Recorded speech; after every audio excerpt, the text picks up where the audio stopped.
पत्नी हो तो ऐसी, बेटा अब खुद कमाने वाला हो गया था, इसीलिए बात बात पर अपनी माँ से झगड़ पड़ता था।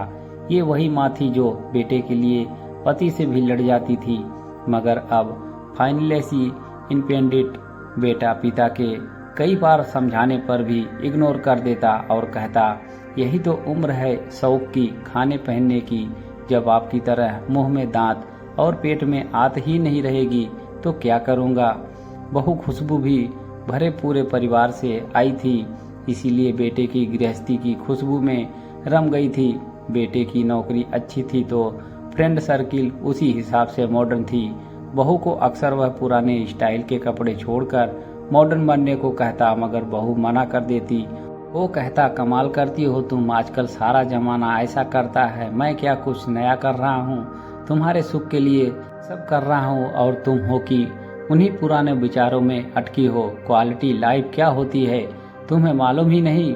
और बहू कहती है, क्वालिटी लाइफ क्या होती है ये मुझे जानना भी नहीं है, क्योंकि लाइफ की क्वालिटी क्या हो मैं इस बात में विश्वास रखती हूँ। आज अचानक पापा आईसीयू में एडमिट हुए थे। हार्ट अटैक आया था। डॉक्टर ने पर्चा पकड़ाया, 3 लाख और जमा करने थे। 1.5 लाख का बिल तो पहले ही भर दिया था, मगर अब ये 3 लाख भारी लग रहे थे। वह बाहर बैठा हुआ सोच रहा था कि अब क्या करे। उसने कई दोस्तों को फोन लगाया कि उसे मदद की ज़रूरत है, मगर किसी ने कुछ बहाना कर दिया। आंखों में आंसू थे और वह उदास था।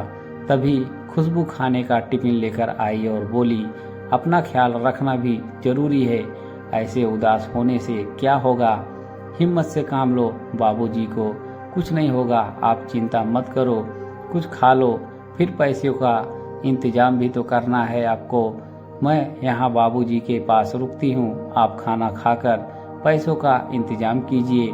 पति की आंखों से टप टप आंसू झरने लगे।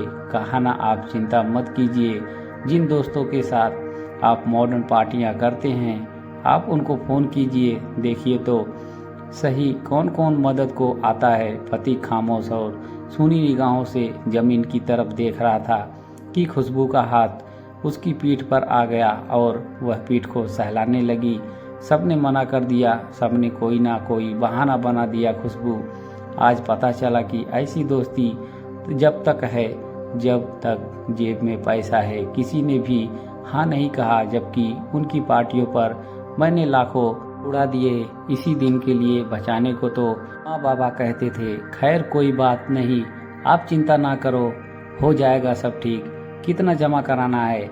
अभी तो तनख्वाह मिलने में भी समय है। आखिर चिंता कैसे ना करूं खुशबू, तुम्हारी ख्वाहिशों को मैंने संभाल रखा है। क्या मतलब? तुम जो नई नई तरह के कपड़े और दूसरी चीज़ों के लिए मुझे पैसे देते थे वो सब मैंने संभाल रखे हैं। माँ जी ने फ़ोन कर बताया था 3 लाख जमा करने हैं। मेरे पास 2 लाख थे, बाकी मैंने अपने भैया से मंगवा लिए। टिफिन में सिर्फ एक ही डब्बे में खाना है, बाकी में पैसे हैं। खुशबू ने थैला टिफिन सहित उसके हाथों में थमा दिया। खुशबू, तुम सचमुच अर्धांगिनी हो। मैं तुम्हें मॉडर्न बनाना चाहता था, हवा में उड़ रहा था, मगर तुमने अपने संस्कार नहीं छोड़े। आज वही काम आए हैं। सामने बैठी माँ के आंखों में आंसू थे। उसे आज खुद के नहीं बल्कि पढ़ाई माँ के संस्कारों पर नाज था और वो बहू के सर पर हाथ फेरती हुई ऊपर वाले का शुक्रिया अदा कर रही थी। दोस्तों, कहानी पसंद आया हो तो वीडियो को एक लाइक ज़रूर करें। धन्यवाद।